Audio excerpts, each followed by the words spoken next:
Welcome to today's speech. My name is Landon Fort, and I'm giving a speech over the processing of hay. These processes include 6 essential steps: analyzing the field for any abnormalities or deficiencies that would hurt your equipment, and cutting the hay, tedding the hay, raking the hay, and baling the hay, and finally transporting the hay. The first step of analyzing the field and the weather includes finding out how large your field is and the deformities that are in the field that would hurt your equipment. The average field of about 200 acres needs 3 to 4 days to properly dry and be ready to be processed, which cannot have any rain due to rain ruining hay crops. So after you've analyzed how large your field is and any abnormalities that are in it, you'll need to also ensure you have 4 days to complete the processing of the hay. After you've completed both of these, you will begin the second step, which is cutting the hay. Cutting your hay, after you find these deficiencies, you'll need to mark them before you begin cutting. Once you begin cutting, you will start on the outside. Due to your cutter facing the right, you will start on the left outside, leaving room. You will drive in what will be your final row. So you will drive in this row, cutting your hay in a circle until you reach the middle. And then once you've completed that, you will come back to the outside, this way facing the other way, and cut the lane of hay that you were just driving in.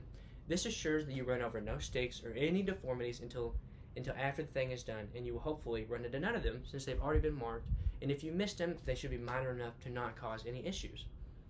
After you've cut your hay, you'll need to let it lie for 1 day. Depending on the thickness, you can let it lie for less than a day, but the average hay crop needs to lie for a day after being cut. After you've completed this, you will begin tedding your hay.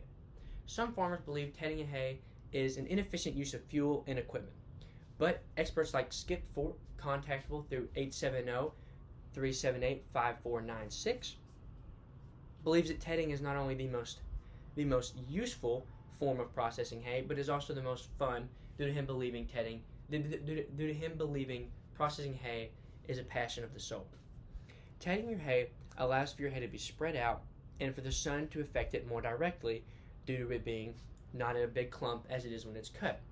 And this allows for your hay to dry faster and for you to need less days of no rain to process larger hay crops.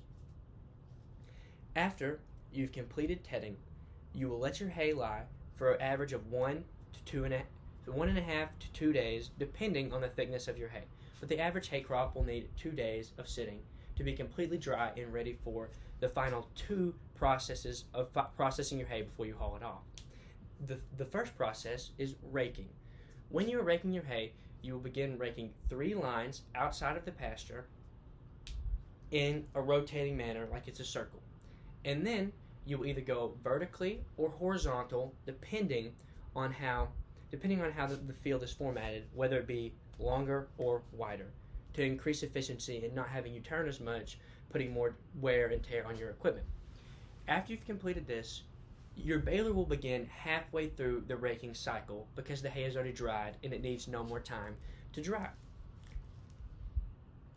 Some believe that the baler only needs 2 rows around the field for it to be successful and not put wear and tear on your equipment.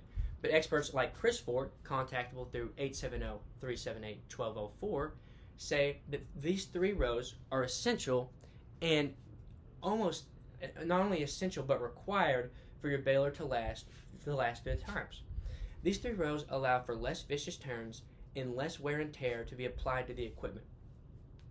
After the baler has completed the 3 rows around the field, it will then begin to go up and down or left to right depending on how the field was raked.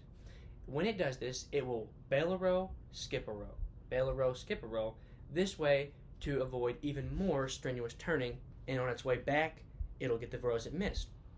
Both of these processes will not only allow your baler to last much longer, but it will be much easier on whoever is operating the baler due to it be less turning.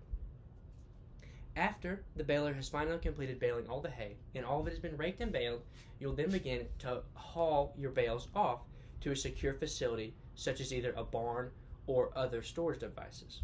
Most of the time, you will get a tractor with a fork on the front and a fork on the back to pick the hay up and place it on a trailer.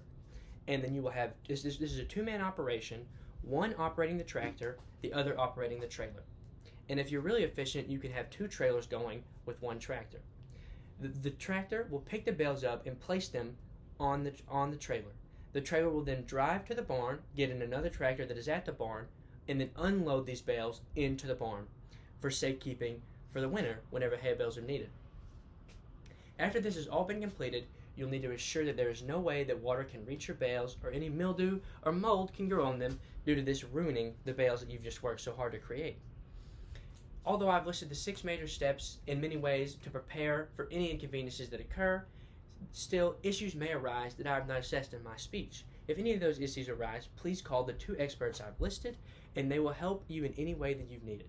I hope my speech was not only informative, but also entertaining. And I hope you have a great day.